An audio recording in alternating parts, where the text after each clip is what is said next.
मोहम्मद सल्लल्लाहु ताला अलैहि वसल्लम मक्का के बाजार से गुजर रहे, देखा कि बाजार में एक बूढ़ी औरत हाथ में 2 थैले लिए खड़ी थी। वो बेचारी बूढ़ी इतनी ज़ईफ और कमजोर थी कि एक थैला हाथ में उठाती थी तो दूसरा थैला जमीन पर गिर जाता था। वो बेचारी एक एक कर थैला उठाती थी और आगे जा रही थी और इसी तरह मुसलसल एक थैले को आगे रख देती थी, दोबारा से दूसरा थैला लेने वापस उसी जगह पर आती थी। सबकी नजर पड़ रही थी। वो बूढ़ी इधर उधर देख रही थी कि कोई है जो मेरा ये सामान घर तक पहुंचा दे। सामने से हमारे नबी मोहम्मद सल्लल्लाहु ताला अलैहि वसल्लम तशरीफ ला रहे थे। उस बूढ़ी औरत पर अचानक नजर पड़ गई।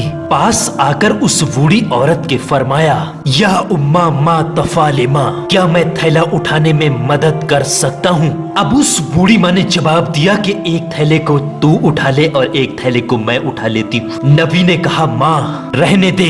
नबी ने एक थैला एक कंधे पर और दूसरा थैला दूसरे कंधे पर टांग लिया और उस बूढ़ी के आगे आगे चलने लगे। वो बूढ़ी औरत पीछे पीछे चलते हुए दुआ देती रही, ऐ जवान, ऊपर वाला तेरी उम्र में बरकत अता फरमाए, ऊपर वाला तुझे सलामत रखे। फिर अचानक वो बूढ़ी औरत एक सवाल करती है कि बेटा कहीं तेरे कंधे तो नहीं दुख रहे? तब मोहम्मद साहब ने जवाब दिया, कंधा तो दुखता नहीं, मगर मेरी माँ अगर तेरे पाँव दुखते हो तो बता, तुझे भी कंधे पर बैठाल कर घर छोड़ दूं। तब उस बूढ़ी औरत ने जवाब दिया, अल्लाह तबारक व तआला तुझे सलामत रखे। चलते चलते चलते चलते जब बूढ़ी अम्मा का घर करीब आ गया तब उस बूढ़ी अम्मा ने कहा, हाजा वेती, इसका मतलब होता है कि यह मेरा घर है। ये सुनते ही मोहम्मद साहब ने दोनों थैलों को नीचे रख दिया और कहा, माँ अब मैं जा रहा हूँ। अब उस बूढ़ी माँ ने कहा कि तूने मेरे थैलों को उठाया, उसकी कितनी मजदूरी हुई? नबी की आंख से मोती की तरह आंसू का कतरा जमीन पर नीचे गिर गया और कहा कि मैंने आपको माँ कहा है, क्या कोई बेटा अपनी माँ से मजदूरी ले सकता है भला? वो बूढ़ी माँ ये सुनकर रो पड़ी, कहने लगी, ला इब्नी ला इब्नी ला इब्नी, जिसका अर्थ है ना मेरे बेटे ना मेरे बेटे नहीं लेता मजदूरी, कोई बेटा अपनी माँ से मजदूरी नहीं लेता। बूढ़ी माँ हूँ, मक्के में एक जमाने से रहती हूँ। मोहम्मद साहब वहीं ठहर गए। कहा, हाँ माँ बता तेरी क्या वसीयत है? तब बूढ़ी माँ ने कहा, देख बेटा मक्के में बहुत वक्त से रहती हूँ, बाल भी सफेद हो गए हैं मेरे। मक्का के अंदर एक आदमी निकला है मोहम्मद नाम का, उसके जाल में कभी मत फंसना, वो मियाँ बीबी के बीच में भी तोड़ डाल देता है। और बेटा सुन, वो जादूगर है, लोग उसको नजूमी कहते हैं और लोग उसको मजनून भी कहते हैं बेटा, लोग उसको दीवाना कहते हैं, उसके पास कभी मत जाना।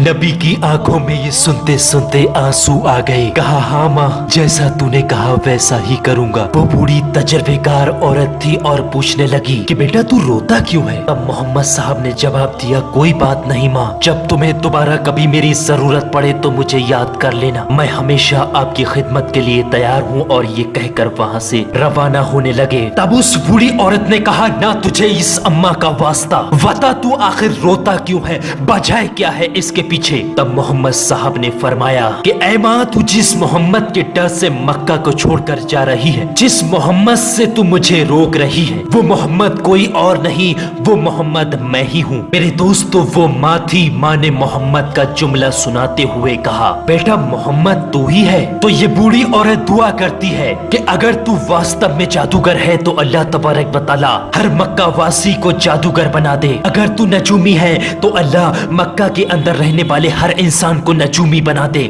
अगर तू मजनून है तो अल्लाह हर मक्का में रहने वाले शख्स को मजनून बना दे। तब बूढ़ी औरत कहती है, बेटा तू जादूगर नहीं हो सकता, तू नजूमी नहीं हो सकता, तू मजनून भी नहीं हो सकता।